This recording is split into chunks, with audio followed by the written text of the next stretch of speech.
Hi, these are my sisters.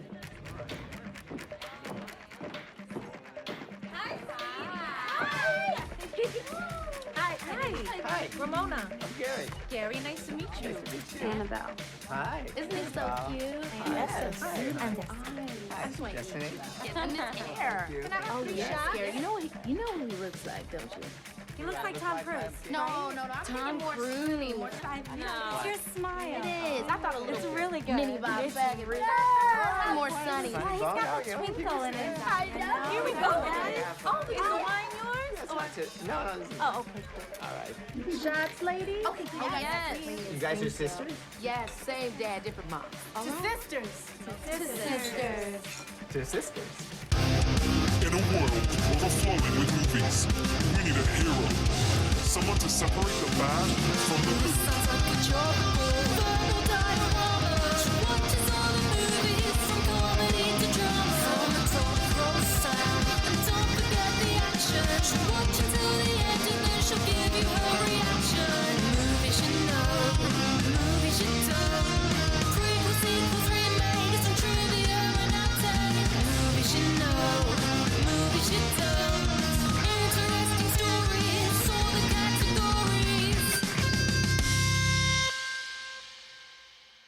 Hi everyone, I'm Em and welcome to Verbal Diorama episode 205, Hustlers. This is the podcast that's all about the history and legacy of movies you know and movies you don't. And welcome to Verbal Diorama. Whether you are a brand new listener to this podcast, whether you are a regular returning listener, thank you so much for coming back to Verbal Diorama for the 205th episode. I'm so very happy to have you here for the history and legacy of Hustlers. And this is a movie that has been on my radar for such a long time. It is a very recent movie. It only came out in 2019, but there is, as always, an incredible story behind Hustlers.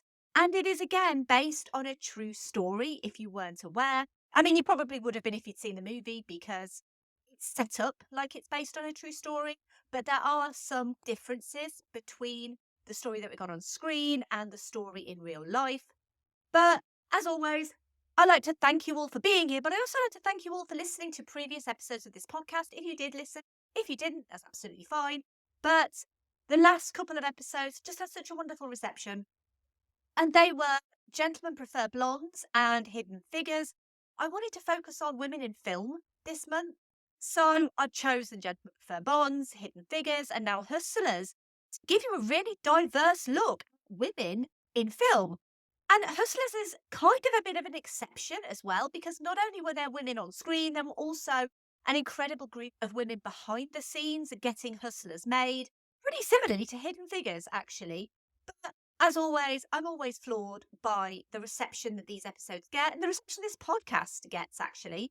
It's just so wonderful to hear such positive comments about episodes and that people like listening. But one of the things that I realised recently was there's been a lot of Dorothys on this podcast. So in episode 200, we obviously had the original Dorothy Gale.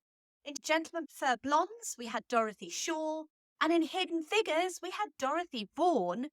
And now in this movie, there's another Dorothy. Except she goes by Destiny in the movie. But there are no more Dorothys after this. Not for a while, anyway. I'll try and pop another Dorothy in at some point just for lols. But no, there are no more Dorothys. There are more women coming up, though. But in this movie, we have a diverse, interesting group of women led by Constance Wu and the inimitable Jennifer Lopez. And the con is on because here's the trailer for Hustlers. Front hook, ankle hook, knee hook. From here, you can do the carousel.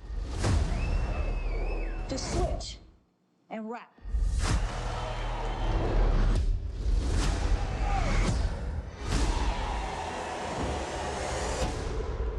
Minus 40% is 160.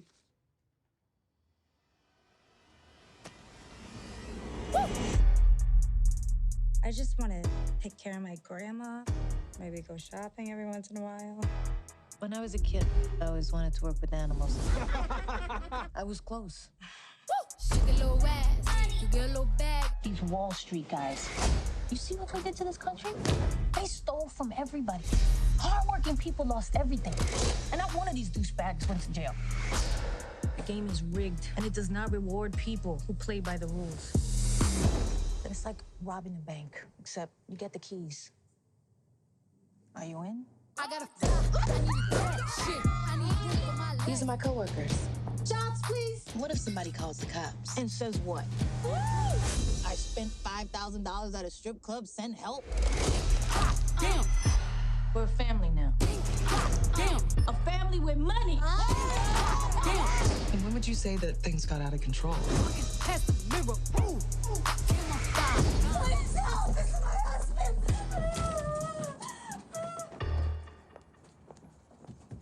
Feel like a honey bun, feel like a Tommy gun. Roll your wooden one. Don't get your mommy some. Hey, I like my niggas perfect. Dude, say he gonna eat this like soup. So the guy went back 3 more times. Guess he must have liked it. Ooh, hammer time. I was born to flex. Diamonds on my neck. I like boarding jets. I like more than sex. But nothing in this world that I like more than checks. We didn't do anything wrong. You know, Tony wouldn't let this happen. I'm gonna text him. Who gave her phone back? Jump it down, back it up. Ooh, ayy. Make that too. Ayy. In 2007, Dorothy starts working at a strip club as Destiny in order to help take care of her grandmother who has raised her since she was little. She meets Ramona Vega, a legendary stripper who wows her with an incredible routine. Ramona takes Destiny under her wing and teaches her the craft of stripping and how to earn big money. All of the strippers are like family, and for a while, times are good. In 2008, the recession hits, and the Wall Street types who regularly spent money at the club either don't spend or spend less. The club goes downhill, and Destiny leaves the club after becoming pregnant. She and Ramona lose touch. In 2011, Destiny is a single mother to a 2-year-old daughter and is faced with providing for both her daughter and her grandmother. She reluctantly returns to the strip club, only to find the clientele and strippers are very different, willing to do much more for much less. Destiny runs into Ramona and realises all the girls are struggling financially. Ramona sees a business opportunity. Find rich guys, bring them back to the club, ply them with drink and drugs, and run up their credit cards. Let's run through the cast. We have Constance Wu as Dorothy, aka Destiny, Jennifer Lopez as Ramona Vega, Julia Stiles as Elizabeth, Kiki Palmer as Mercedes, Lily Reinhart as Annabelle, Lizzo as Liz, Cardi B as Diamond, Mercedes Rule as Mama, Wai Ching Ho as Destiny's grandmother, Madeline Brewer as Dawn, and Tracy Lissette as Tracy. And Usher also cameos as himself.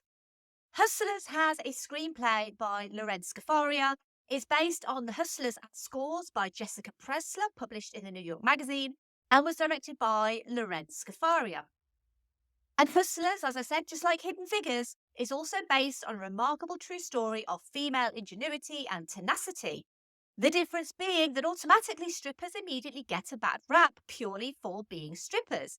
But it's the fact that these women were strippers which makes this particular hustle so easy to pull off. There are more embellishments in this true story, names that have been changed from reality, but the core story of how a group of strippers successfully targeted and stole hundreds of thousands of dollars from wealthy New York businessmen is a true one, and it was a story that was first printed in the pages of New York Magazine in Jessica Pressler's December 2015 article, The Hustlers at Scores. Like the movie, it's not just about the hustle, it's also about the deep bond of friendship and sisterhood. The friendship was between Rosalind Rosie Keogh and Samantha Barbash, the Destiny and Ramona of this true story. Rosie Keogh's parents were Cambodian refugees who left her and her brother with their grandparents as children. She often wondered if that abandonment led to her becoming a hard worker and striving to succeed later in life. Keogh would become a stripper at a local club in Rockland County, about an hour and a half from New York City, before moving into the city to get more work in the big city clubs, including flash dancers in Times Square and Larry Flint's Hustler Club. It was at Hustler that she met Samantha Barbash. Both had come from humble beginnings and both found an affinity with each other and a deep friendship akin to sisterhood. The story would be familiar to anyone who's seen the movie. Keogh and Barbash worked together, stripping to earn money and tips from the male clientele. Instead of the clubs paying the dancers would pay the club for the privilege of working there. In many ways, strip clubs emulate the real world more than anything, with the men in a position of power and privilege, and the women valued for their beauty and their bodies alone. But Keogh and Barbash were at the top of their game, and when Keogh left the industry to have a child, she found the world of stripping different when she returned in 2008. The financial crisis had taken its toll, the rich clientele had all but left the scene, and Barbash had turned away from stripping and into fishing for clients to take to the club and pay for tips. She ran a crew of beautiful women whose only job was to lure men into the clubs. Those women included Marcy Rosen and Karina Pascucci, who would feature in the film loosely as Mercedes and Annabelle, respectively. They would consult a Rolodex full of previous clients. One woman would meet him for a drink, and then the others would turn up. They would negotiate a lucrative percentage of these men's spends at the club, clubs including the titular Scores on Manhattan's West Side and Roadhouse NYC Gentlemen's Club in Flushing, Queens. If the clients refused to take drugs, a combination of ketamine, methadone and cocaine was slipped into their drink, and as no man would want to admit to being drugged and stolen from by a group of strippers, they continued to get away with it. But one victim, named Fred in official reports and Doug B in the movie, went to the police. And Fred really had a terrible time of late. His house had been destroyed in a hurricane, his wife had left him with their autistic child, and Rosalind Keogh had bonded with him over their shared status as single parents. Keogh and Barbash cleaned out his accounts and he begged them to return his money. He called the NYPD and gave them a recording of a conversation with another former stripper, an informant who to this day remains anonymous. On this tape, she admits to the women drugging and stealing from men. But one guy's testimony wasn't enough to convict, and investigators struggled to find men willing to come forward and admit to being victimised by women. A cardiologist refused to pay the $135,000 bill charged to his credit card at Scores and claimed he couldn't possibly run up such a high bill without being drugged. 2 months after an article of the cardiologist was published in the New York Post, Barbash and Keogh were charged with 2 counts of conspiracy, 4 counts of grand larceny, 2 counts of assault and 3 counts of forgery. Pascucci was charged with 2 counts of conspiracy, 4 counts of grand larceny and 1 count of forgery, while Rosen was charged with 2 counts of conspiracy, 3 counts of grand larceny, 1 count of assault and 2 forgery. All 4 women pleaded guilty to their crimes, with Keogh taking a plea deal that kept her out of jail entirely. She and Barbash were both sentenced to 5 years probation, while Rosen and Pascucci were sentenced to 4 months of weekends in jail and 5 years probation. Remarkable story, but not really when you think of society and class and how these men would likely never think a group of strippers capable of any kind of hustle usually found on Wall Street. Jessica Pressler's article was read by Lorene Scafaria, who didn't see it as a crime, but more of the, quote, fascinating friendship story at its core, unquote. And while there were court documents, tabloid articles and police transcripts on the story, Scafaria wanted to adapt this story for the screen, and she wanted to base it on Pressler's article and Pressler's article alone, with Pressler's character serving as a stand-in for the viewer and giving the audience a chance to empathise with the strippers, and depicting her character interviewing Rosalind Keogh's character. These characters would become Elizabeth and Destiny. Rosalind Keogh would publish her own memoir, The Sophisticated Hustler, in 2019. She admits the movie contains some inaccuracies, but fully cooperated with both Jessica Pressler's original article and even helped to promote the film Hustlers when it came out. For her part, Samantha Barbash denied that she came up with the cocktail of drugs and also took umbrage with Jennifer Lopez's portrayal of the character based on her. She ended up suing the distributors and production companies involved in Hustlers in May 2020 for $40 million for compensation and punitive damages for exploitation of her image and defamation of character. Despite her pleading guilty to the real-life events, the court found that as the film didn't use Barbash's name, image or voice in the movie, then she had no cause for complaint and the suit was dismissed. The story is a fascinating one and a damning one. So many rich white men, seemingly invincible, were scammed. It was actually a comment on the stupidity of men, really, and Lorene Scafaria knew 2 things. Not only was this a great story ripe for Hollywood treatment, it was also going to be really, really tough to get it made. Because we all know who doesn't like to look in the mirror when confronted by their own weaknesses and inadequacies. And that would be rich white men. The same rich white men in charge of most Hollywood studios. Gloria Sanchez Productions, the sister company to Gary Sanchez, purchased the rights to the story. It was founded by Jessica Elbaum in 2014, and it focused on female comedy as opposed to Gary Sanchez, helmed by Will Ferrell and Adam McKay. Gary Sanchez would produce comedies like Step Brothers and Command 2, The Legend Continues, and Eurovision, The Story of Fire Saga, as well as dramas like Vice and the TV show Succession. Gary Sanchez was actually dissolved in 2019, with Gloria Sanchez the new name of the reorganised company. Hustlers was a co-production with Nuyorican Pictures and Annapurna Pictures. Nuyorican Pictures is the production company founded by Jennifer Lopez and Benny Medina in 2001, and Lopez was the key to getting this movie made in more ways than one. In May 2016, Annapurna Pictures announced they were financing Hustlers, based on a script by Lorene Scafaria, who they asked to initially just be the screenwriter and not the director, because Jessica Elbaum, the founder of Gloria Sanchez, had one name in mind for this crime drama. And that name was, unsurprisingly, Martin Scorsese. After all, he was known for making movies like this, but he'd never made a movie focused on women before. Deep down, though, Scafaria knew she wanted to direct Hustlers, but in order to get the gig, Scorsese would need to turn it down. Scafaria created a sizzle reel with editor Kayla Emter of footage of strippers and stripteases, setting them to Chopin. She said to Elbaum, who realised Scorsese wasn't the person to direct this movie, it was Scafaria. Scorsese would pass on the opportunity, which left it open for Scafaria, and once it was hers, she set about casting her dream cast, and there was one name she wanted above all others, and that name was, of course, Jennifer Lopez. Now, I am a huge fan of Jennifer Lopez, and it's pretty remarkable it's taken 205 episodes for her to even appear on this podcast, because I love her music, genuinely, and I love most of her movies as well. Even her rom-coms are genuinely made better just by having Jennifer Lopez in them. I know I'm not a fan of rom-coms, but this role of Ramona Vega was tailor-made for Lopez, genuinely, by Lorene Scafaria. And Jennifer Lopez is known in the industry as a triple threat. She's a singer, a dancer, and an actress.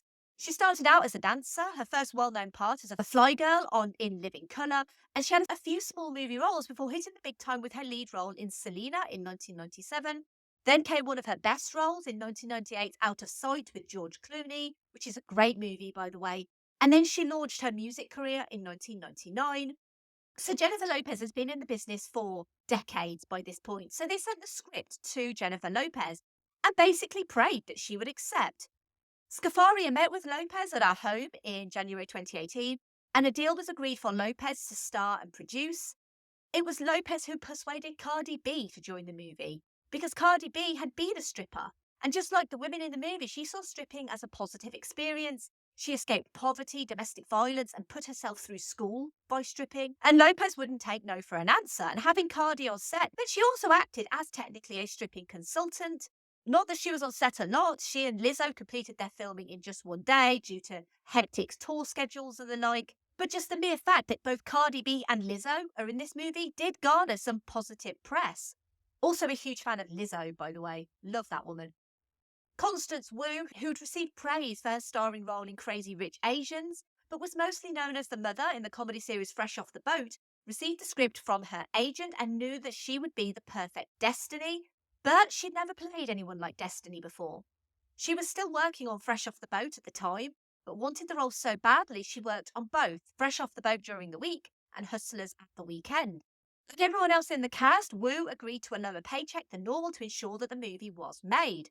But there were problems, because Annapurna Pictures abruptly dropped Hustlers due to budgetary constraints the same month that Wu joined the movie. In October 2018, after it reportedly couldn't sell the international distribution rights, it was slated for production to begin in early 2019, but that wouldn't be happening unless a new distributor could be found. And selling a story about a group of women who scam rich white men was always going to be a hard sell to a group of rich white men. People have and will always unfairly judge strippers. It made male studio executives uncomfortable. The producers of Hustlers had their own hustle to persuade male executives to give this movie a chance. A movie helmed by women, a female director, a female editor, a female production designer, a female line producer, and an almost entirely female cast.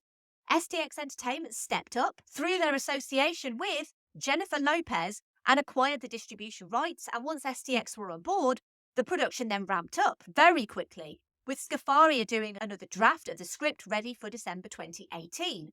So bear in mind at this point, the movie came out in September of 2019. So we're already talking 9 months away from this point.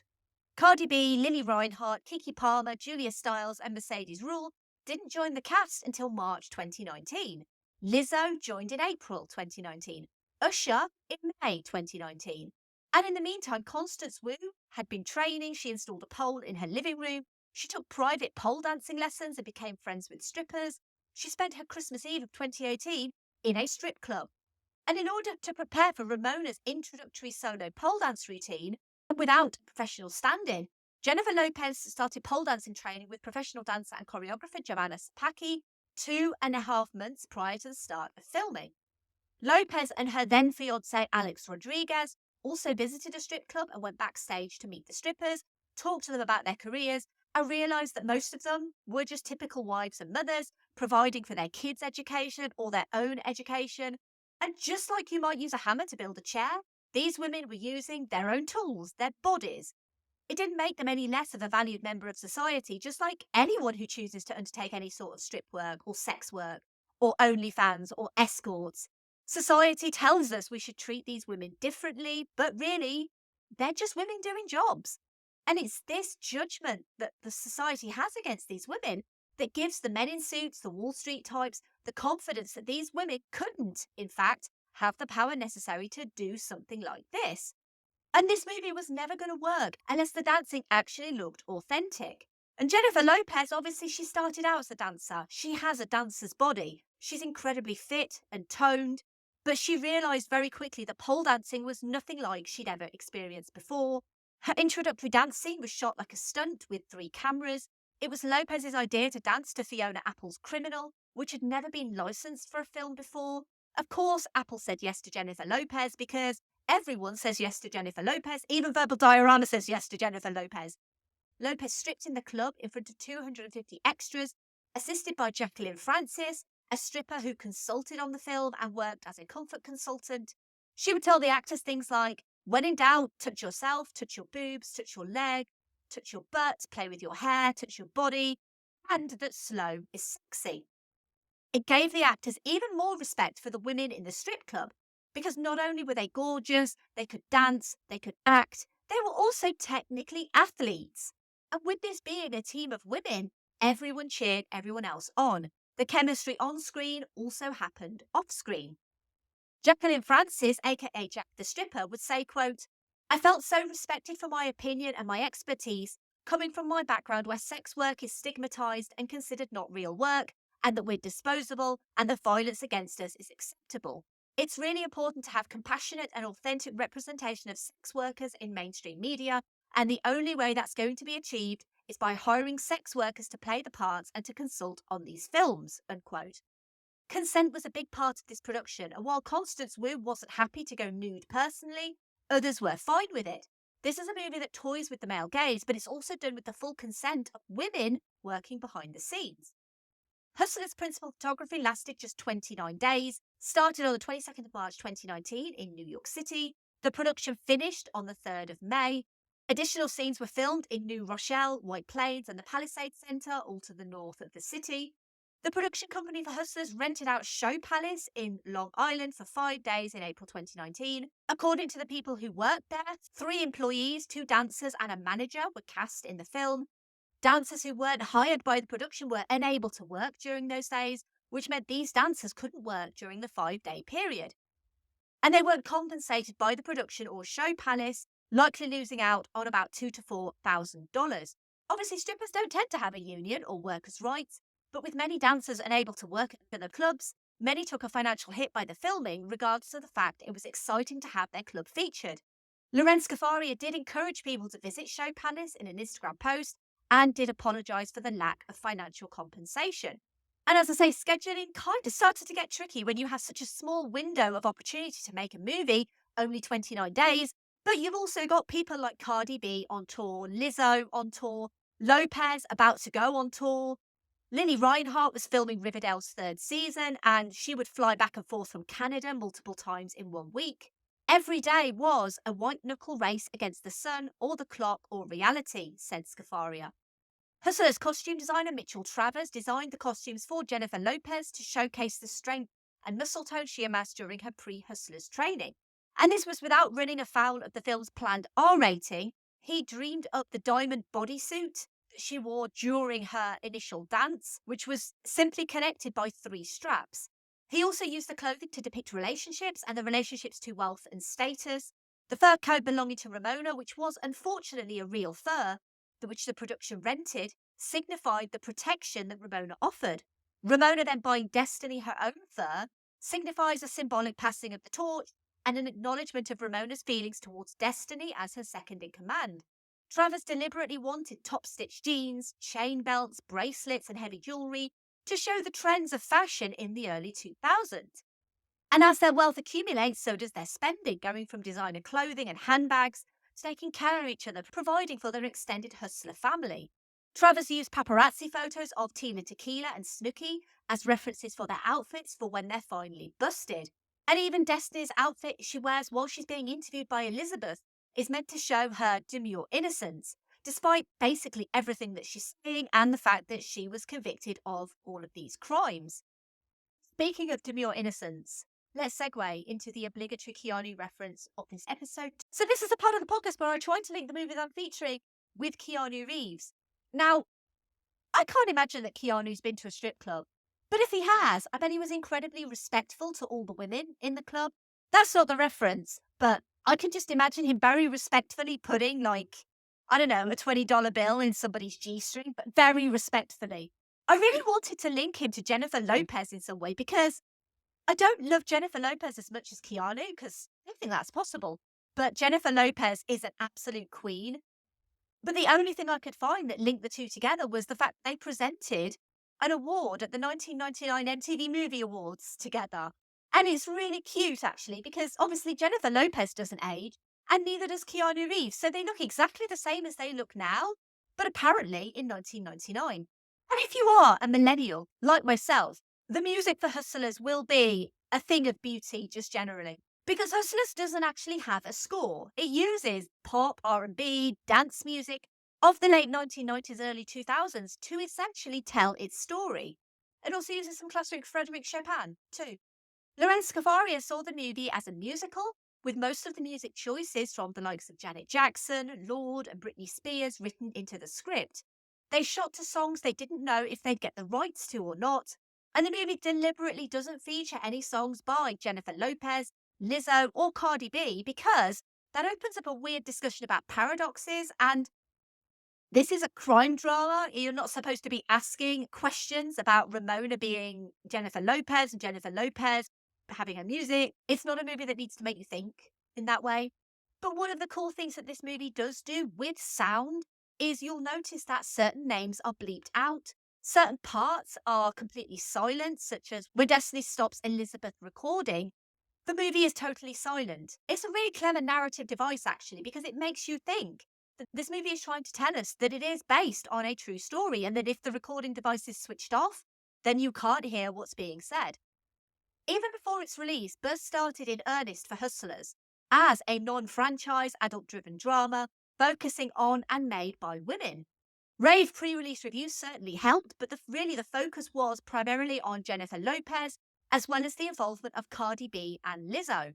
Because the turnaround on Hustlers was so tight, they didn't have a trailer 4 to 6 months before release like a normal movie would. So instead, promotional clips were released mere weeks before its premiere. Studio executives predicted the majority of the audience would be women, interested to see a story by women for women, and 67% of attendances at cinemas were indeed female.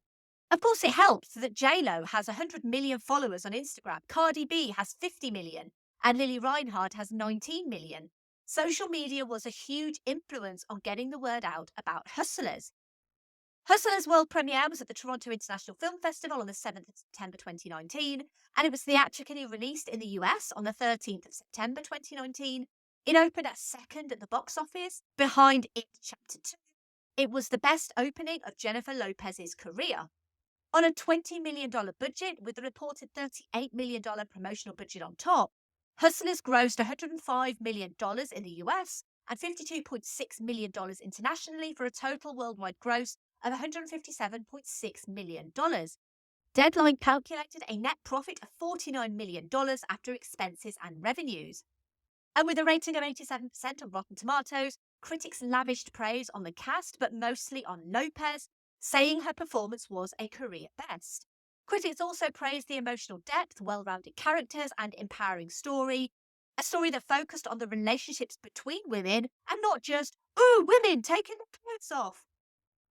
And when it came to awards season, the name on everyone's lips was Jennifer Lopez. She was almost considered a sure thing for a Best Supporting Actress Oscar nomination at one point. Why the Academy snubbed her, no one knows. But to have a career spanning almost 30 years and be one of the most high-profile actors and singers in the world, and to have the biggest role of your career age 50, with the receipts to show for it, I think speaks for how wonderful Jennifer Lopez actually is. I realise this is turning into the Jennifer Lopez podcast, but I don't care because I love that woman. She would receive a Golden Globe nomination for Best Supporting Actress 22 years after her first for her starring role in Selena. She wouldn't win either. In fact, despite early buzz, Hustlers was notably absent from all of the major awards nominations. And that was because it wasn't seen as traditional Oscar bait, despite it being a huge hit. It seemed most voters didn't see it as a parable of class struggle, but as a glossy crime drama. But also bear in mind, most awards are held by the same rich white men who are the victims in this movie, so that might also have something to do with it. So while the major award shows didn't seem to like it enough to nominate it, I always like to ask on social media what people think of the movies that I'm featuring, and I like to include the patrons. I also like to include people on Twitter, Instagram and Facebook. So let's start with patrons, and we've just got one comment this week from Vern, who says, I remember liking Hustlers so much that after I finished watching it, friends were coming over to visit and I immediately said we are watching this again. The cast is all very good and it's one of the best films Jennifer Lopez has done since Out of Sight. I haven't seen it in a while, would love to revisit it again. And if a patron has a podcast, I do like to give that podcast a bit of a plug. So Vern hosts Cinema Recall. And Cinema Recall is basically the podcast that loves cult movies and loves discussing iconic moments in film as well. I will put some information in the show notes for Cinema Recall. Please go and have a listen. I was actually on Cinema Recall very recently to talk about Knock Knock, the film starring Ana de Armas and obviously Keanu Reeves. And it was so much fun to sit and chat with Vern about that movie. So have a listen to that and have a listen to the rest of the episodes too. Moving over to Twitter, we have @FilmEffectPod, who said, I really like this film. I remember it being one of 2019's surprise films that really got me thinking about it days after my first viewing. I think it's the powerhouse cast featuring some really strong performances from Constance Wu and J-Lo. Loved the look too. And @Trivia_Lad said, love this film. Constance Wu is terrific in the lead and J-Lo should have got a Best Supporting nod from the Academy. Iconic use of Criminal by Fiona Apple too. I keep threatening to do a triple bill where I watch the first half of this, the first half of The Big Short, then all of Margin Call, the rest of The Big Short, and finally the rest of Hustlers, a zoom into and out of the 2008 financial crisis. Moving over to Instagram, @FriendlySparPod said, I remember watching this during the pandemic and absolutely loving it. Great performances. No comments over on Facebook. And not all that many comments for Hustlers, to be honest, but thank you to everyone who did provide comments on Hustlers. And if you do want your comment read out on this podcast, comment on the thoughts posts that go up on social media, normally on a Friday, and put a comment on social media and I will read it out and I will credit you as well. I am @VerbalDiorama, Twitter, Instagram, Facebook, wherever you find social media, that is where I am. Despite this movie being about strippers, this actually isn't a movie about strippers. It's actually about the complex relationships between women who happen to be strippers and who face constant judgment, just like the movie faced constant judgment to be made in the first place. It's a story that focuses on and humanises women whose stories rarely get told. Just like the last episode on Hidden Figures in many ways. And these women are also in many ways more discriminated against purely because of their chosen profession. Dance tells a story about lust, desire, love, heartbreak, power. And lack of power is something that really comes across in this story. If you have power, you don't understand what the world is like when you don't. And money and power go hand in hand. It's a story deeply rooted in capitalism benefiting those who already have the money and power. And so, of course, when these strippers experience it, it goes to their heads. They start to make mistakes. And obviously, I'm not saying that drugging men with deep pockets is right. It's not. But you can't help but root for these women, and the movie wants us to root for them. Everything the Wall Street guys take for granted, these women also deserve. And just to add, I know I talked a lot about Jennifer Lopez in this episode, but Constance Wu is terrific and totally playing against type from the roles that I've known her from in the past, like Crazy Rich Asians and Fresh Off the Boat. It's clear immediately how in awe of Ramona Destiny is, and so is Constance Wu, and so are we all, because Jennifer Lopez just oozes sex and confidence and power. But Destiny and Ramona need each other, which makes the ending even more heartbreaking. We have to believe in the central relationship dynamic, and we do because Constance Wu is so great at being enamored with Jennifer Lopez, or she's just great at acting like she is, which I don't know why you would need to act like you're enamored with Jennifer Lopez, because I think we all would be. Women in this line of work are often exploited, especially women of colour. It's not an easy business having your looks and body determine your worth. According to some articles I've read online by actual strippers, this movie goes some way to recognising their worth and their experiences.